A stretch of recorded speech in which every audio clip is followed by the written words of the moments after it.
absolutely hilarious. Live from Houston, Texas. Welcome, everyone, to a silly Monday episode of What Makes You Tick. I'm really excited that you're here for number 28. And I apologize right off the bat. We had some technical issues, and I'm not the technician, although that's what part of my speech is going to be. But we figured it out, and we're on. And whether you see us live or not, we will post this, so please watch. But before we dive in, just a few quick housekeeping notes to make this a great experience for everyone. Today, I have an amazing guest, and I'm excited for you to connect with this lady. But first, look, this is an interactive live session.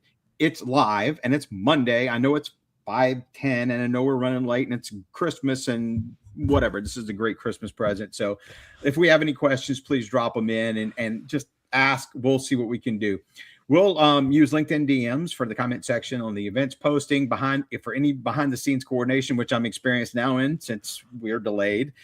So feel free to drop the message. If you get disconnected, simply rejoin because LinkedIn will do this from time to time. And we know that many of you are listening while communicating or working. Look, participate however you can. Even quiet listeners are fantastic. Thanks for being here. Now, let's get started. My guest today is a connector in the truest sense of the word, the kind of person who can turn a single conversation into a movement or a podcast into a platform. She relates on the fly. She tells stories that stick.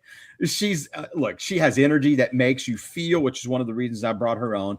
Anything is possible once she turns on the mic. If you ever wonder how the right conversation finds the right audience, you're about to meet the reason. She started at radio at Purdue, fell in love with a conversation that actually matters, and launched Better Call Daddy in 2019. Built on her dad's wisdom and a belief of a story can change people.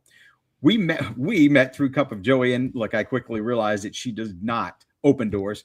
She kicks them in. Helping land a podcast by snagging sponsorship or turning your story into something that's worth telling. She's a proud LinkedIn-aholic, a community builder at heart, and someone whose strength, activator, communications, positivity, empathy shows up in every room she enters. My guest is here to share insights as we discover what makes Reena Watts tick. Reena, it's awesome to finally be on. We did it. I love it. I know. Look, give the listeners some insight to what makes you tick. Thank you so much. What makes me tick is authenticity, realness, a little human error, because then you're talking to somebody real. And we got to experience that together right before this. So thank you for letting me know that you're a real one. No, I'm absolutely, I'm real. And we couldn't, just for those listeners, a little background, we logged on and we've been sitting here for about 25 minutes trying to figure this thing out. And for some reason I could see her going through and we were both communicating, but I couldn't hear her. And then I clicked the button. Literally, I still, honestly, I think it was just my sound for some reason on my computer was muted or on the wrong setting. And it's crazy, but we're here. So let's get on. Look, tell us a little bit about what makes you tick. What makes you go?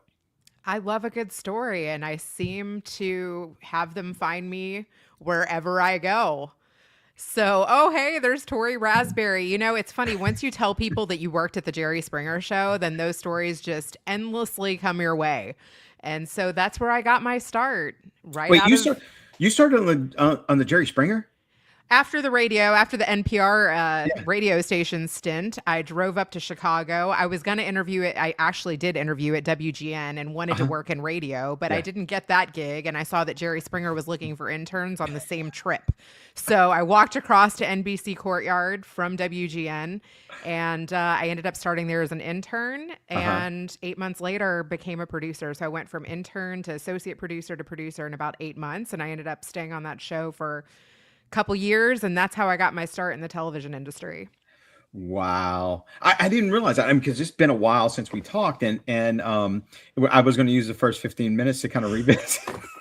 So look, you talk about real, like people, you're seeing absolute reality because we haven't prepped for any of this stuff. So, and yes, Tori's like, you didn't know that? Everybody likes to talk about that. I know I'm the radio host, so let me play it up a little bit here. No. Okay. So after that, what did you do? How did you get deeper and how did you get here? Oh my God. Well, there's a lot of winding roads until I got to Texas. But yeah, I was on that show for about 2.5 years. And like I said, that is kind of where my love for storytelling began because as you can imagine, I got to hear lots of stories that will raise an eyebrow or two. Okay. And Give me one. Share one story, one of your favorites. oh, one of my favorites. I think, I mean, God, there's so many. My first show, I actually just looked at this recently because there's a documentary about me coming out soon, actually in 2026. But my very first script was a girl who was married. She had a couple kids and she went back to school like mid-career and she went to beauty school. And there was a guy in her beauty school class that changed her life forever. Love triangle began there, but he did like funny things to like make her laugh and to woo her. And yeah, so that was a crazy one. Wow.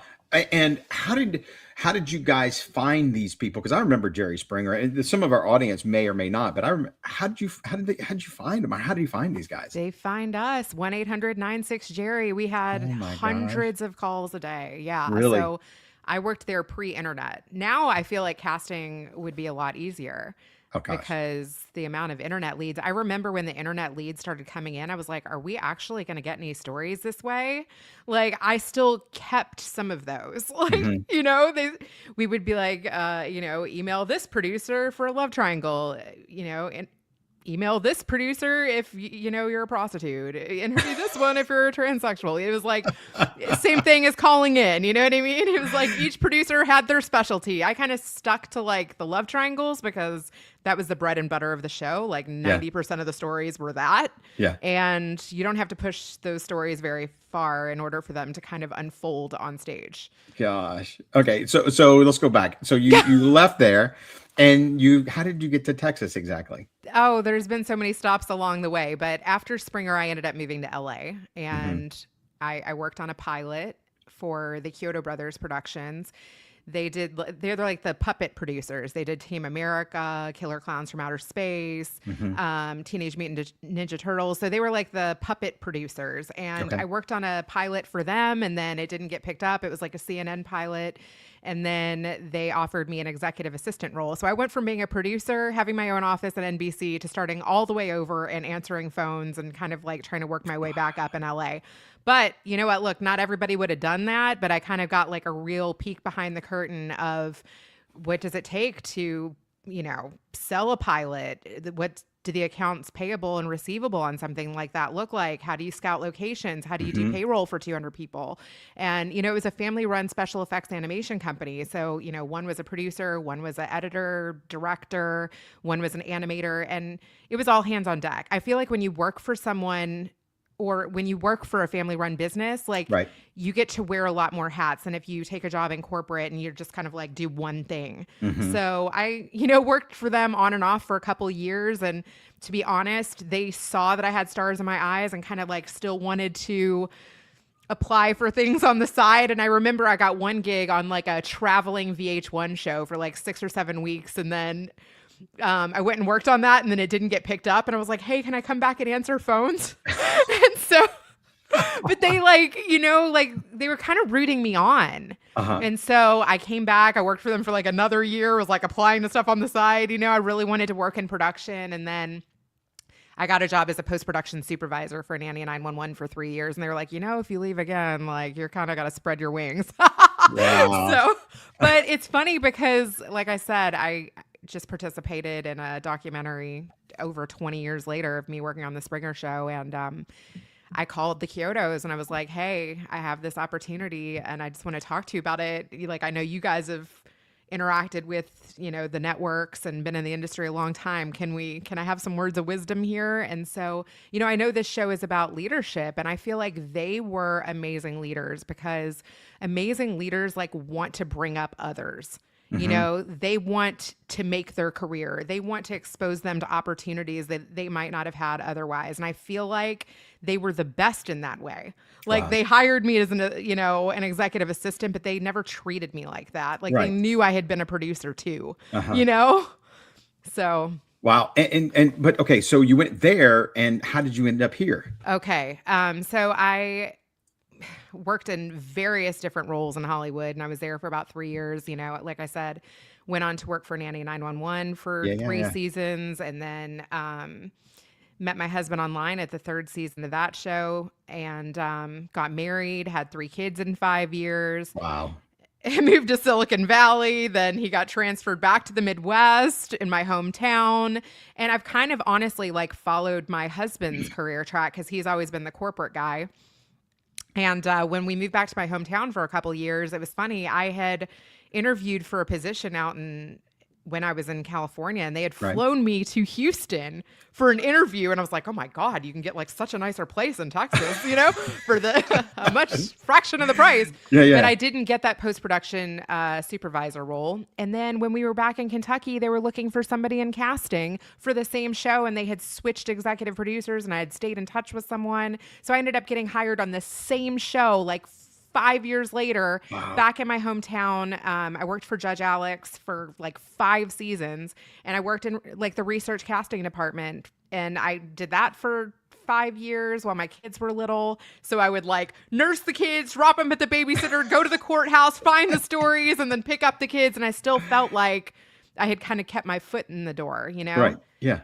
And so I did that for a while. And then I joined corporate America for a bit because we transferred from Kentucky back to Chicago. Yeah. And I got like a program manager role, and then a director of communications and marketing role. Uh-huh. And then after working, then I left the corporate space and decided to try entrepreneurship, and I'm still doing that. But yeah, so we moved from Chicago, having lived there for a decade, to Texas because my husband was recruited for an oil and gas job, and now he's in aerospace. So I have bounced around really because of him. But my first entrepreneurial opportunity came because I worked for a financial firm in Chicago for a couple of years. And it was my role to kind of plan these like lunch and learn events, which is essentially like knowing how to use social really well and like reaching out to a zillion people on LinkedIn and then getting them to come to your event, like by making them your friend. Right. And so I was like, wow, I can really do that though in any space. Like it doesn't have to be like working for a financial advisor, which I'm not like so crazy about selling like these high-end life insurance products. Right. So I ended up working for a couple big podcasters and like women entrepreneur types. One made me a coach in her coaching group, and I was like, Really? wow. Yeah. So I went the thing is I hired someone off of LinkedIn once my events were like getting bigger than I could manage. Okay. So I met her when I was like working for someone else, this girl, Shauna Arnaud. She was planning events for Gary Vee. I don't know if you know who that is, Gary Vaynerchuk. No, I know the name. I've heard them, but I don't know who he He's is. like a Tony Robbins type, like a big like motivational speaker. So I I went love that. from, like getting 25 people at an event to like 50 to like 75. And then I called her and was like, hey, I know you put on events that are like 2,500 people. How do you do that? Mm-hmm. And so I helped her book some sponsorships. She just gave me a list of potential sponsors that she would want at her event, and was like, hey, when you get somebody on the line that like wants to close, if you need some help, call me. And then I ended up booking a couple sponsors, and I was like, I guess I do that now. Yeah. Yeah. And that's what you do now while you're here, right? Some I have. Yeah. I just worked on an event here in Texas and got a couple sponsors for that event. And, it was a smaller event, and I've put on one of my own. Aw. I'm seeing Tori's notes come in. But yeah, I do some of that, and I've helped other people get on podcasts, and I'm still doing my own podcast, which I'm releasing weekly, and I've been doing now for 5 years. But this has all come from kind of working for other people and then doing it for myself as well. Wow. Okay. Good. No, that's awesome. And if people wanted to know more about you, just right off the bat, I'm not selling your services, but I'm selling your services. Oh. If they wanted to know more about you or get in contact with you, what's the best way? Through LinkedIn? LinkedIn's a good way since that's where we're at. But yeah, Reena Friedman Watts, pretty much on any social media, Instagram, Twitter, LinkedIn, also bettercalldaddy.com. Better Call Daddy is the name of my podcast. And I have a Reena at Better Call Daddy. No. Okay. So how can people listen to your podcast? Yeah. It's on all major podcasting platforms. I'm working on getting kind of my YouTube up and running because I feel like in this day and age, like everybody is expecting video now as well as audio, which it was not like that 5 years ago. It's Right. funny, when I was in Chicago, I helped produce a couple healthcare podcasts, Hmm. and one of them was audio only, and I was on that show for 3 years, and just the technology is really caught up now, Hmm. where you can do everything simultaneously, and people really, I feel like, are expecting, they ask for it. Like the Yeah. podcast Yeah. guests ask for it. They're like, when's the video going to be up? Uh-huh. But it's two separate things, really, if you want to, make thumbnails or do any sort of creative intro. Like my show has a lot of pieces. For instance, it has a show intro, it has a show outro. I do a custom intro for each guest. My Okay. dad weighs in at the end of every episode with his 2 cents. So it has many pieces. So it's not just record and upload. Some Right. people do that. Some people do no editing, but mine has a lot of artistry to it. Yeah, no, well, this one has no editing. I mean, it's live and it's real.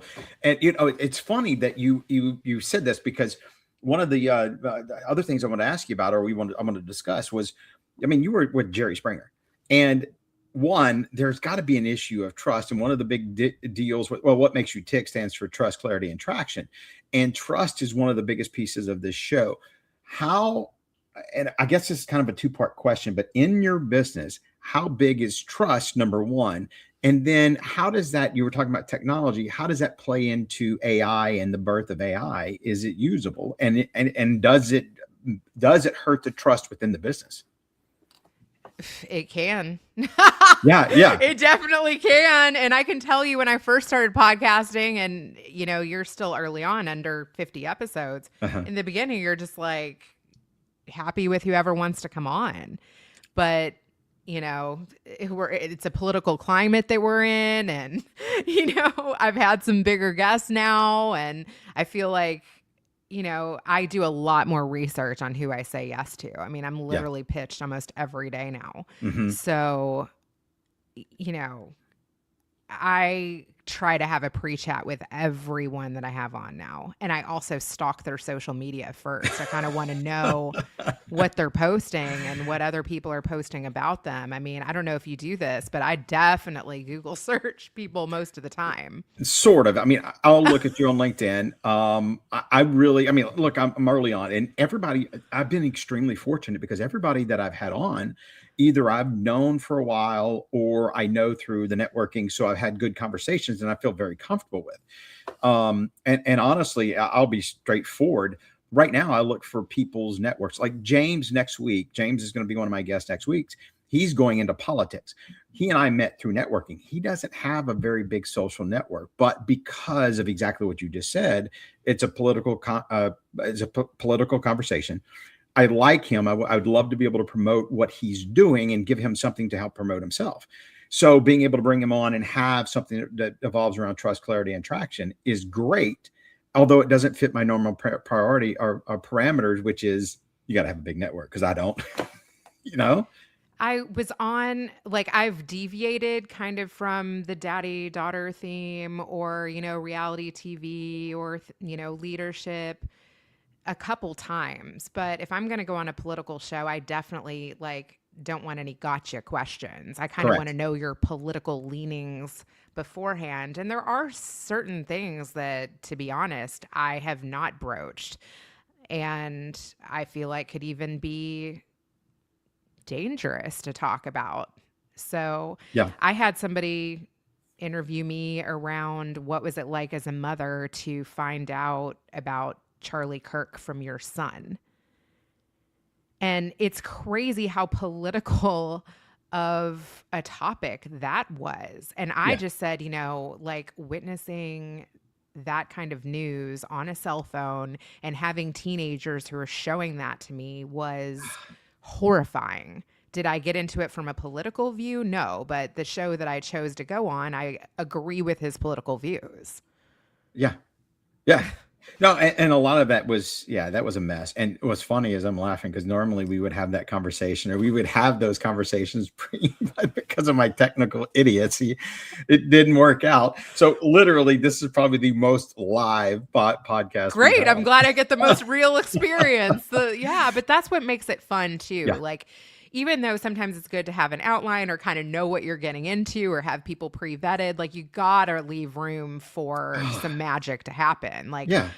Especially like, if I'm preparing to interview a celebrity, like I'm going to have some questions I want to ask, but I'm Yes. also willing to ditch them, and I'm also willing to take turns. And it's funny, I took my Jerry Springer interview. I actually interviewed him 20 years later. So it's Really? one of my favorite episodes. It like totally made my podcast worth it. I was like, oh my God, how am I ever going to follow this up? It was episode 210. So if you get to listening to one episode of my show, that one is amazing. And it was funny. I took that interview. There's a guy, his name is Neal Sullivan. I'm giving him a shout out right now. He's a LinkedIn guy, and he's developing a tool to like take your podcast episodes and give you like AI feedback on like how you can improve it. And he's actually building something called Pod Critic, which I've given him a couple episodes to try with mine. And one thing he said about my interview with Jerry, and you might understand why this happened, is that Jerry's a political guy. I mean, he was mayor of Cincinnati. He had a podcast of his own where he liked to talk about politics. And I was a bit kind of like went back to the 21-year-old version of myself where I was like, oh my God, star power. I was like intimidated by him all over again. And I let him kind of loose during the interview. Like sometimes I'll rein people in, I'll interrupt a little, I'll get people back on track. But with him, I was like, oh, like I can't believe I'm having this interview. And I think if I would have like either summarized his politics rant or had 2 cents to add to it where I kind of like added my perspective, it would have made it better. But the parts that got the most engagement or that Pod Critic found to be the most interesting were our shared experience. What was it like when I was working with him? Like, what did we experience together? What questions did he have for my dad? Did he like the idea of my podcast kind of being like a tribute to him? So those were the parts that were the most engaging. And he was just saying, like, if I was going to let him loose on the politics side, that I should have either like summarized all of that or like added to it. Got it. Okay. No, that's awesome. Look, we need to do let's do a quick reset. But before we do the reset, I always have my guests talk about books, and I always intro a book, and I'll start today. One of the books that I read. So as a baseball coach, when I was coaching at the Woodlands, we would do an off season. In the off season, we would do different books. And, one of my favorite things was the positive mindset, because anytime you're in athletics or a business, mindset's huge. So the one book that I wanted to spotlight today was called The Hard Hat with John Gordon. And it's a true story about a lacrosse player who had great leadership. He was selfless. He was committed to his teams, and he left a legacy after his death. He died and it just left a legacy. And it's a great book, a very positive story, even though there is death in it. But he does this through a very powerful lesson. And John does a great job of showing the greatness from his discipline, his beliefs, and the commitment to serving others. And he uses it to create a motivational roadmap for anyone that's striving to rise above average and achieve their best. And the 3 of my favorite takeaways were, one, and this is one of the things that we were really focused on the year we read it, was 1, be a great teammate. 2, love drives every performance. No matter what business you're in, love is going to drive it. One of my things that we talked about with Cup of Joey, I think passion, when you connect passion or purpose to what you're doing, you find that love. And then leave a legacy through character, basically that your impact is measured by who you help, how you show up, and the way that you treat others. And it was just a really good positive mindset book, and it set us up for a really good season that year. What about you? What's your book?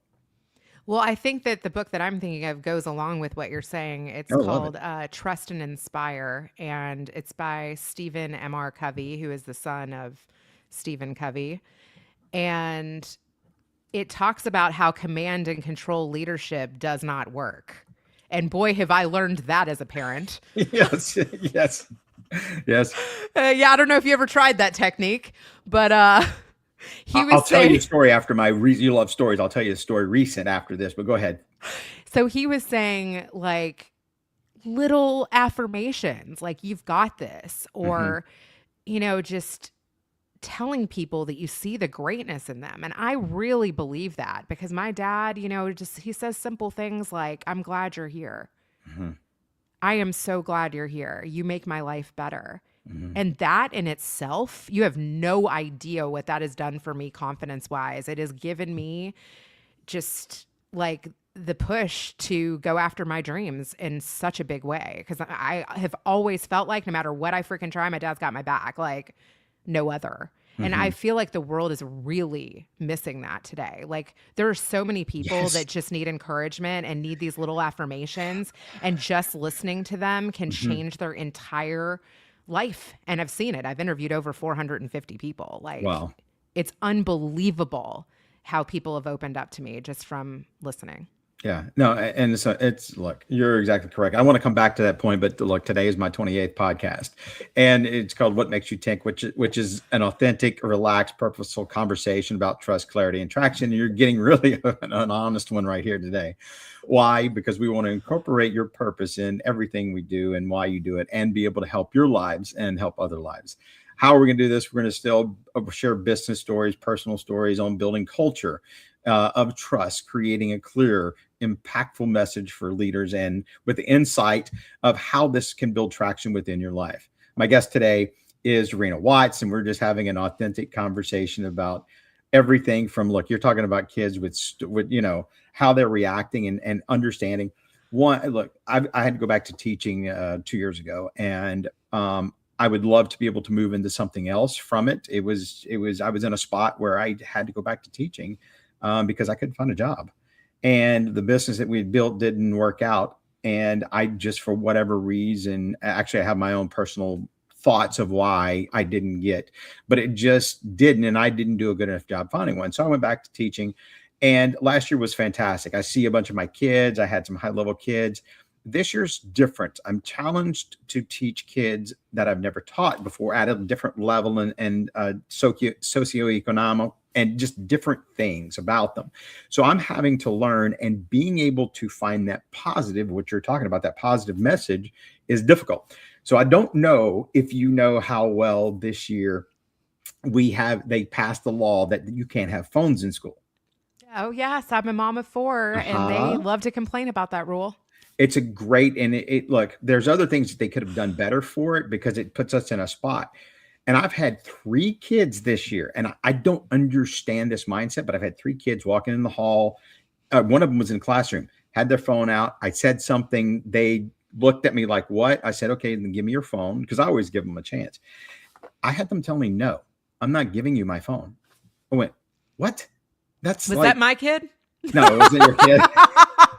But I mean, I'm like, where's the respect? I'm not taking your phone because it's not something I really want to do. But it's this thing with respect and understanding, and there's a disconnect there, for sure. Oh, yeah. And the And it, thing is like, there's a fine line between like being friends with them, but also like doing your job. yeah, yeah, And that's a really hard thing, probably about leadership too. yes, I would agree. But When I was a new manager, I sucked. I was so bad. I was like, look, I am new to this producer role. Like I went through 7 associate producers in 1 year because I was like, you know what? If they can't book a story, I'm going to book it. I'm going to write it. I'm going to brief it. I'm going to do it all. I'm going to do the budget, knock on my door when you have a story. But the thing is that is not sustainable. correct. No, It is not. not for you. You'll pull, your hair will look like mine. Oh yeah, I'm definitely touching up the grays, but No, I'm talking about the lack of. oh yeah, it is thinning too, but um that's the thing. You've got to figure out how to build the team around you Yeah. and bring out people's strengths where you're not continually revolving the door of people working for you. It's tough. It's really tough. Oh my gosh. I feel like I'm still learning that. No. And look, one of the topics that I really want to dig into more because I've found a fascination with it, and it's AI. And, we already mentioned it once, but as far as some of the challenges you're seeing today, are you seeing any on your side? Oh God. I get such bad AI pitches. Sometimes I'm like, I'm literally going to take their bad AI pitch and just AI respond to that. Uh-huh. Uh-huh. Or on the flip side, I'll just respond to it like a human and see if they're going to respond to me again with AI or if that will bring the human out of them. But here's where AI just is not working is with customer service. Yeah, I agree. I I see the same cannot thing. Yeah. stand that. And I will go to a doctor's office and pay more money if they answer the phone. Mm-hmm. Same with dentist, Mm-hmm. same with any service provider. I like a person to answer the phone, and I also still only take on the amount of clients where I can answer the phone for them. Yeah. And the funny thing is, whenever you like, it's good if it directs you quickly and it gets you out of it. But when you start having a conversation with it, I sometimes you go, what am I doing? But what about in your business, in what you do, and in the realm that you're in outside of that? Are you seeing it? Are you seeing people worried about it? Are you seeing people accepting it? I mean, is there anything that you're seeing outside of just your regular everyday? Yeah, so I have a Facebook group with almost 800 people in it, and I recently asked them about AI and what they Mhm. think. And I would say for the most part, like people don't trust it. But you know what's funny? I a lot of times if I don't have time to like pick a custom clip or to fix it the way I like it, like I'll just use CapCut, which allows you to just like it has a lot of templates and it has where you can upload a selfie or a Mhm. behind the scenes shot and then it'll animate it or it'll do an AI scene. Like I did one of my kid being chased by a turkey for Thanksgiving and people love that. Or, I'll upload a picture of me and my husband from a holiday party and then it'll like make a 40s edition of that. Yeah. Yeah. Yeah. What people, I'm telling you though, they don't know that it's not real because it starts with a real picture and then Mhm. the Mhm. animation of it, people love that. So in that regard, I think it's fun. But as far as relying on AI to rewrite your intros, I don't know about you, but I can tell when people use AI for their intros. I can tell when Okay. people use AI for their reach outs. I can tell when PR firms, aren't putting my name. Yeah, no, no, absolutely. And it's funny because there still has to be AI is fantastic. I Yeah. think there's a lot of things that you can do, but there still has to be that human interest and human connection. One, I think if you're running a business or you're doing something within a business, or for me, like school, being able to have that human interaction is still huge, but use it as a tool. If you can find a way to use it as a tool to help your people, not take them away or replace them, I think it becomes a better advantage. And the one thing that I've loved, because I've been digging in, I've got like, I'll have Christmas break at the end of this week. I've got 2 weeks. I'm going to dig into a lot because I want to learn. That's the other piece. I've used AI to write stuff, to read stuff, to research, to do a lot of different things, and I can download like one of the books I'm listening to right now. As soon as I'm done here, I'm going to go run. And when I Nice. run, I listen to a book and I have my audio open and I record my thoughts or what I'm doing. I took it last week and uploaded it into my chapter, and it created a great outline that I'm going, okay, I would read that. I'm not going to read my own notes, but being able to use this was something that I could use. So that allows me to learn. The fear that I have is people use it, copy, paste, done. And Oh, they that's, definitely do. They what are you definitely posting? do. You have to be able to put your own personality in there because that comment or whatever you're posting represents you. You have to edit. And that's the thing too. Like there's all these like AI, there's Descript, there's Riverside. You still have there's Headliner app. I love all of these tools, but it still requires a once over. I would say it's like 90% there as far Mhm. as the transcript, but it has misspellings or it doesn't talk in your voice and get 90% there but also do that extra 10% of personalization down to earthness where Yes. you actually make it you. Yeah, yeah. No, and it absolutely does. And based on a comment that I remember you saying, or that I've seen, correct me if I'm wrong, but I think it says something like, I connect with game changers and sometimes it requires breaking down doors. Isn't that your theory? 100%. And creating your own doors.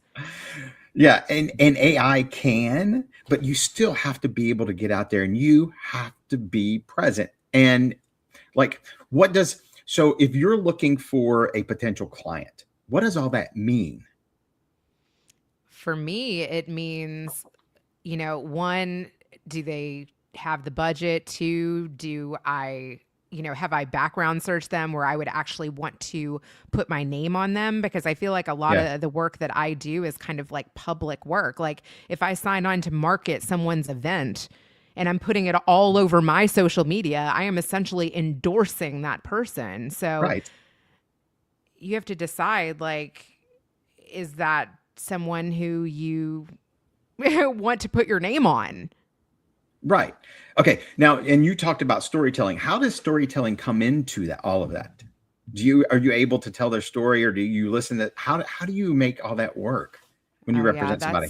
that's a good a good question. Yeah, it requires a lot of getting together with them in person, kind of listening to their podcast. Again, like who is recommending them, what's their track Hmm, hmm, record. It's hmm. not just can I do this, but do I want to do this? Right. And what exactly do you do for them?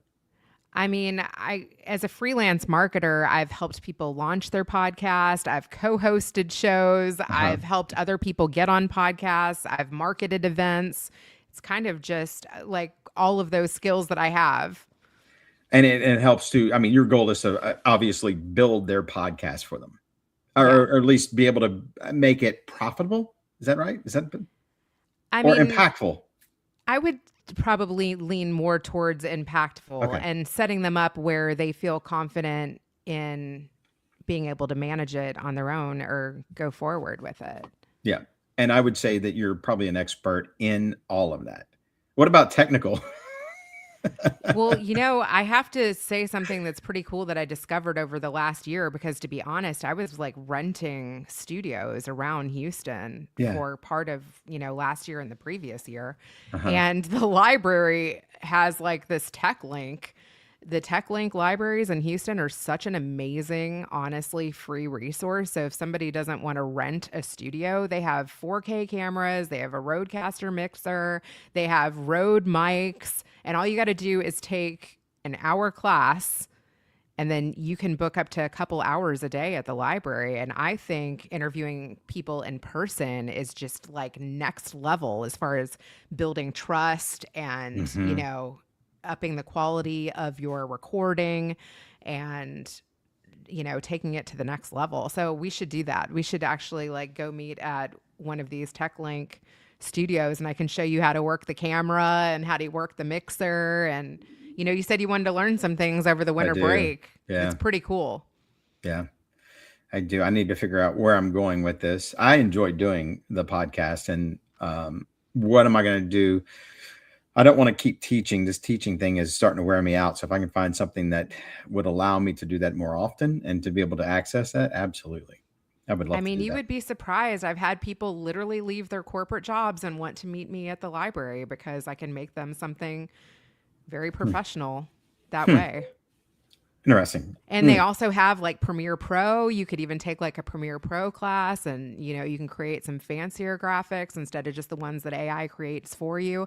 But Yeah. one of my favorite, I'm going to shout them out, Headliner app, Eddie by Headliner is one of my go-to tools. I mean, there's a free version of it and it creates audiograms. You can create videograms now.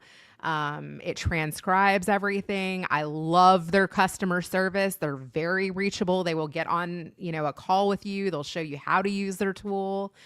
They can help grow your audience too. So I would highly recommend adding that to your stack. Huh. Interesting. I'm gonna have to get that information from you after we're done. I'll introduce you to their Yeah. marketing person. Yeah. But yeah, I've had them on my podcast. I love that tool. And again, like I said, customer service for me trumps sometimes capabilities.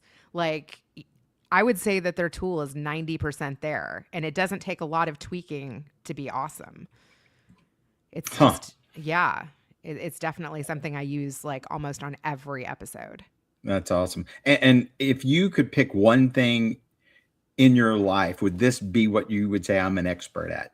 I could literally interview people all day, every day, and still get joy from it. Yeah.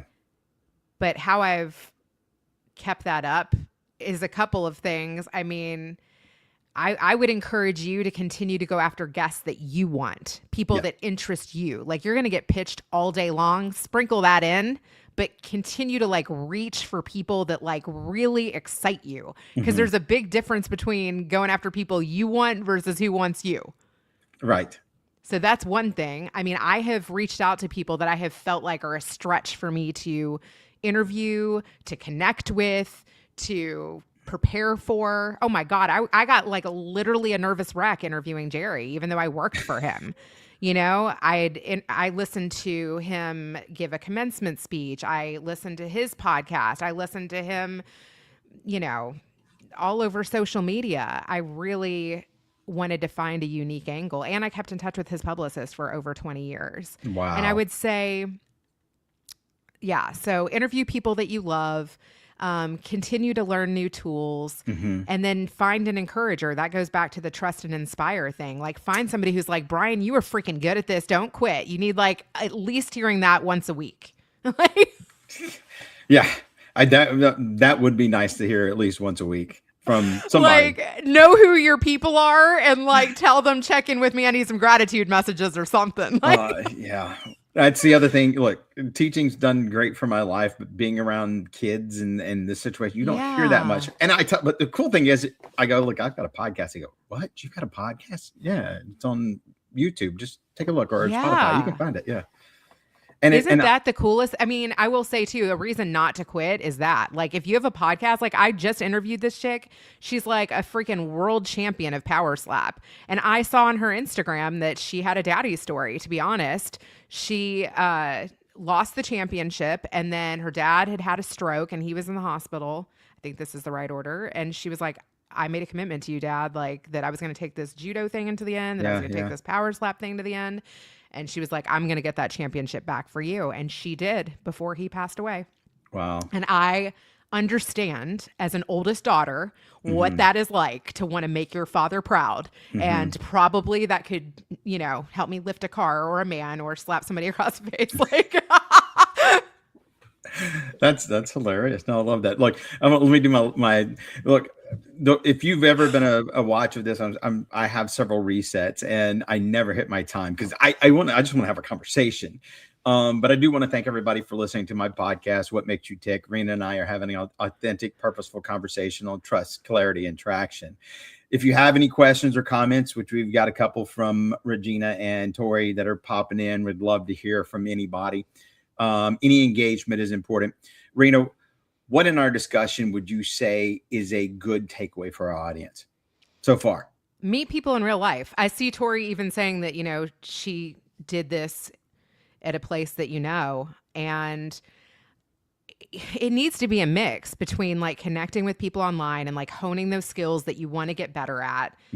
I mean, interviewing people is such a good skill to have. Actually, that's even part of why I wanted to start in the first place. I mean, I was working for other podcasters, but not only is it going to help you with like interviewing and speaking, but it also helps you with accountability and staying on a schedule and delivering something once a week and being able to roll with the punches when, you know, the tech doesn't work. Like, it really makes you a better human by creating something, by doing something creative, by having a project where you're continually like working on your skills, whether it's Toastmasters, whether it's podcasting, whether it's trying a new instrument. Like, you've got to sharpen your skills. You've got to hone your skills. So I would say meet people in real life, find a passion, and like do something every day towards that passion that makes you better at it. Yeah, no, and absolutely.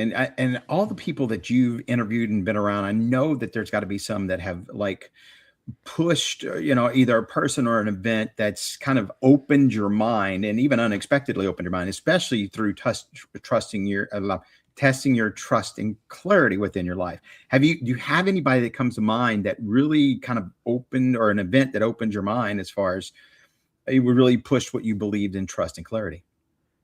I loved my interview with Stephen Covey. In fact, I've interviewed him twice Hmm. because I was so inspired by him. And it also reminds me of another guy, Felipe. He has an engineering podcast. They both had famous fathers. And living up to someone else's greatness and, kind of developing your own brand is an interesting thing. Like, I feel like from having a podcast with my dad, there's like two schools of thought. You either like Hmm. admire your father and want to be like them and want to kind of like take things from them and include that in your legacy, or you have a dad that you want, to do the opposite of, Yeah. and you want to be better than what you didn't receive. I feel like there's those two.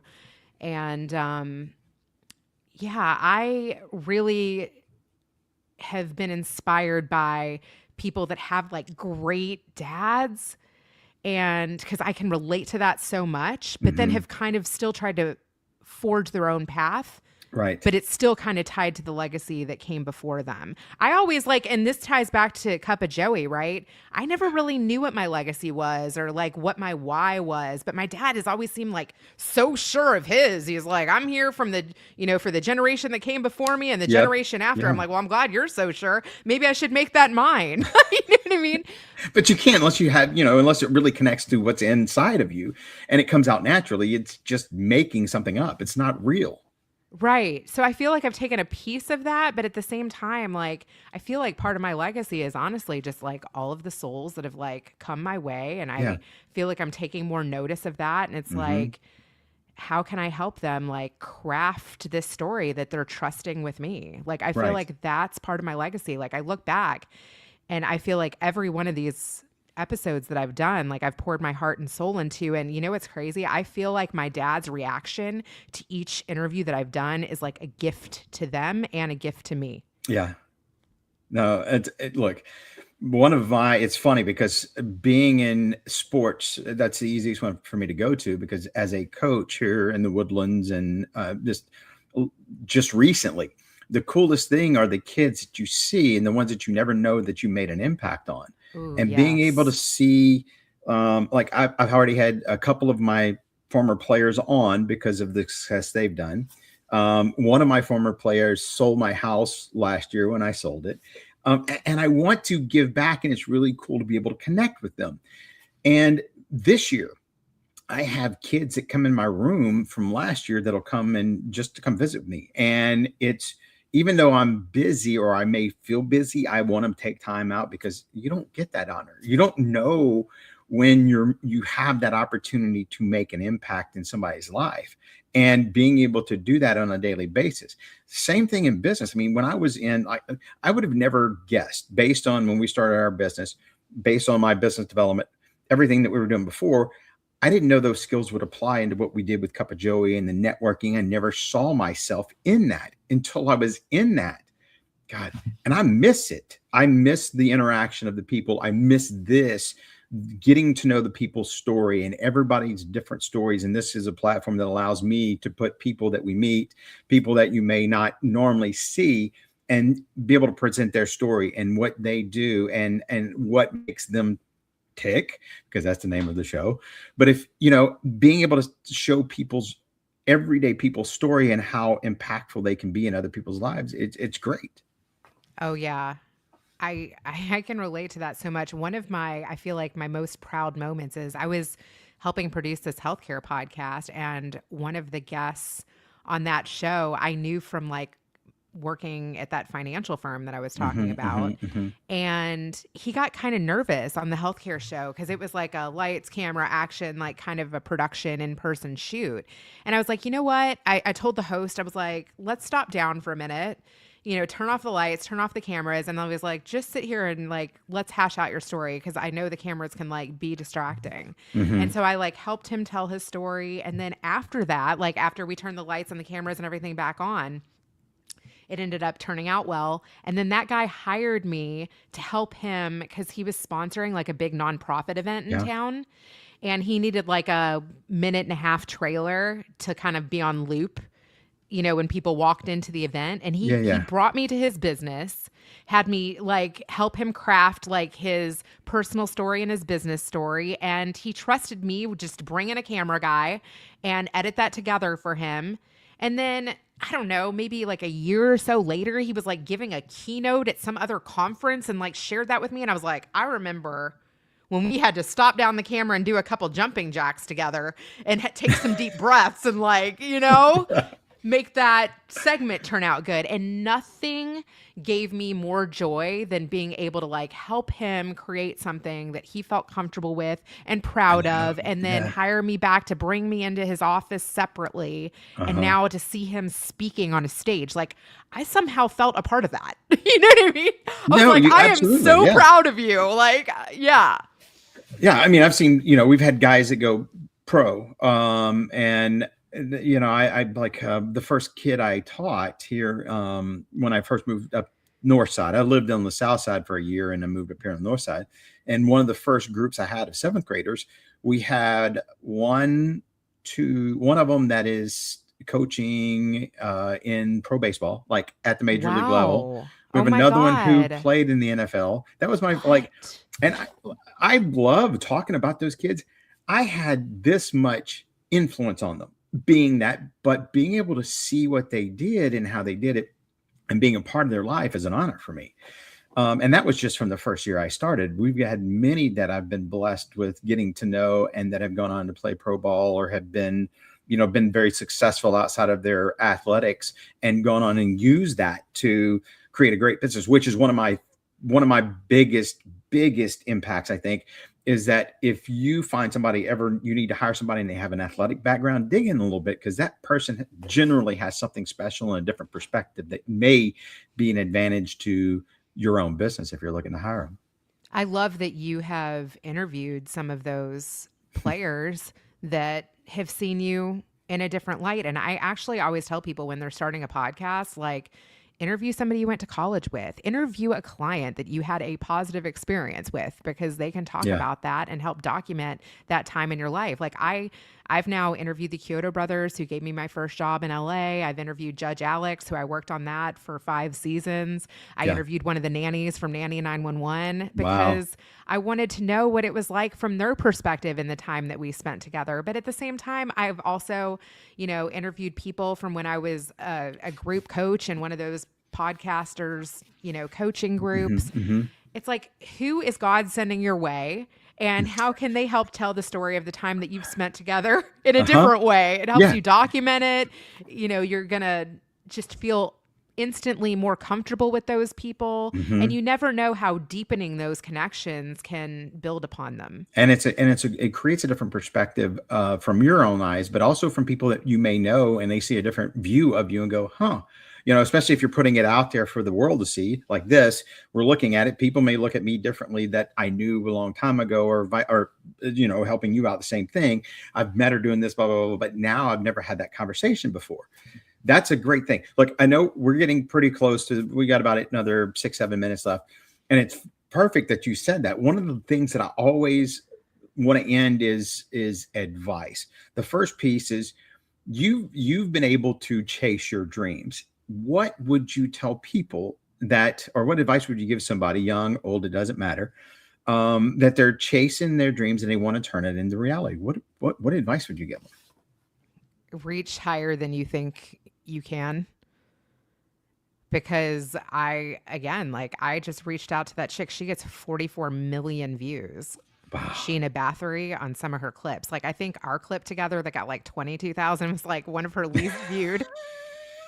I was like, oh no, I'm sorry. It only got 22,000. But you know what? Like, she had never told her daddy's story before. Yeah. And she loved that I had a whole podcast around that. You just never know. Like, I reached out to Roseanne Barr and, Katie Couric. I read Katie Couric's book and then reached out.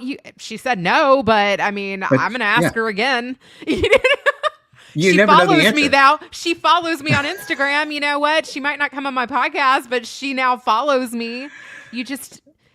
I would say reach further than you think that you're capable of, and continue to push yourself. Get nervous. Yeah. Get uncomfortable with being comfortable, or get comfortable with being uncomfortable. Get nervous. Get bold, because the best opportunities are going to come from that. Okay, so that one's easy. What about, me being with the youth, and you've got kids? How what's your youngest? How young is your youngest? 6, Okay, so you got one that's 6. How old is your oldest? 17. Okay, yeah. So mine are, gosh, mine just, my 3 are gone. Like, I don't know what the heck I'm doing with my life right now. It's so weird. My kids have been gone, and I'm like, I find days like, what am I going to do? But as far as, me being around the younger generation, I think trust and clarity are huge in their lives. And I think being able to understand, look, most of our kids trust without really understanding what trust is, or they do the opposite and they won't trust because they're afraid to.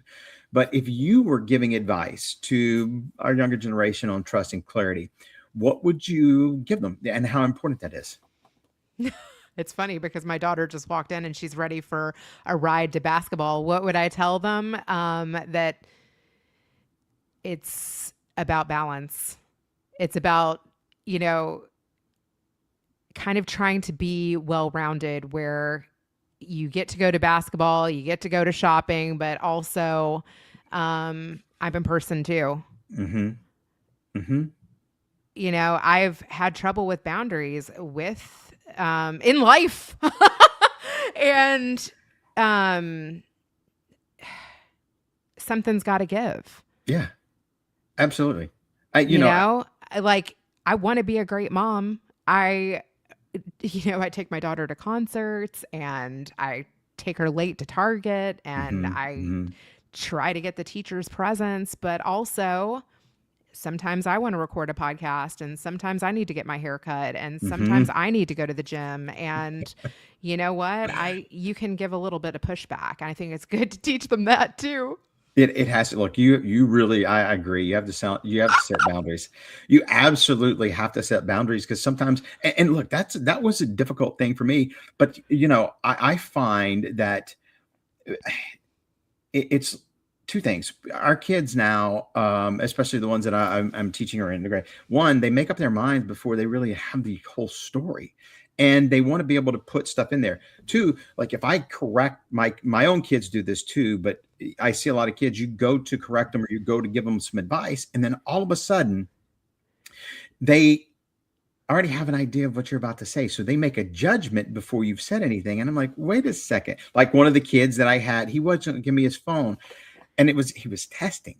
And I looked at him and I go, okay, here's the deal, dude. And I tried to not bargain with him, but I gave him 3 chances. Then the third time I looked at him and go, look here, dude, here's the chance. You either have option number 1, which is where I write you up and I take your phone anyway, or you give it to me, or you have to get a referral, or you give me your phone and I put it here, take it away from the test, and you get it back at the end of class without a referral. Which choice do you want? But he had in his mind that he wants to argue and stand up. But being able to stand for yourself and who you really are. I make a mistake. My bad. I got it. Those things, I think, create a huge amount of trust and clarity because people understand who you are. And I think sometimes we're afraid to, not to only phrase that, I think a lot of times we're afraid to do that because we're so worried about what people would think. It doesn't matter. I saw something today that said it doesn't matter. One of the biggest moments of this thing I saw was this video I saw. He was talking about how he had to do some meditation and stuff when he realized that it removed the emotion. It's not about what you think. It's really about who I am. It allowed him to find a lot of clarity within his life. I was like, huh, that's pretty cool. So look, I know you've got to run because you've got to take somebody to basketball. Yes. Yes. No. So do I. I've got to go run myself. Look, please find my friend. It's been a great conversation. We'll have the show. We'll post it on LinkedIn, YouTube, and I'll also post it later on Spotify. Right now, you'll find it on LinkedIn or YouTube. Look for the post later after my run. I'll post it on Spotify. Reena, please share anything on LinkedIn or the best way that our audience can get in contact with you. Thank you so much for having me. You can find me on social at Reena Friedman Watts or at bettercalldaddy.com. No, awesome. Look, thank you for being my guest and agreeing to come on this little bitty podcast. Thank you so much for having me. No, look, let's make an impact on our lives today and our community through trust, clarity, and traction. Let's be transitional over transactional. You can find me on LinkedIn to stay connected for future episodes or deeper conversations. Reena, it's been amazing. Please find my friend and connect with her. Join me next week when my guest, James Hollian, and we will discuss his path through politics and that he's running for municipal judge in Conroe. Should be and I'm not a political guy, but I really trust this guy. And I think it'd be great to interview and have a conversation with him. Look, go and have a fantastic week. See you. Thank you.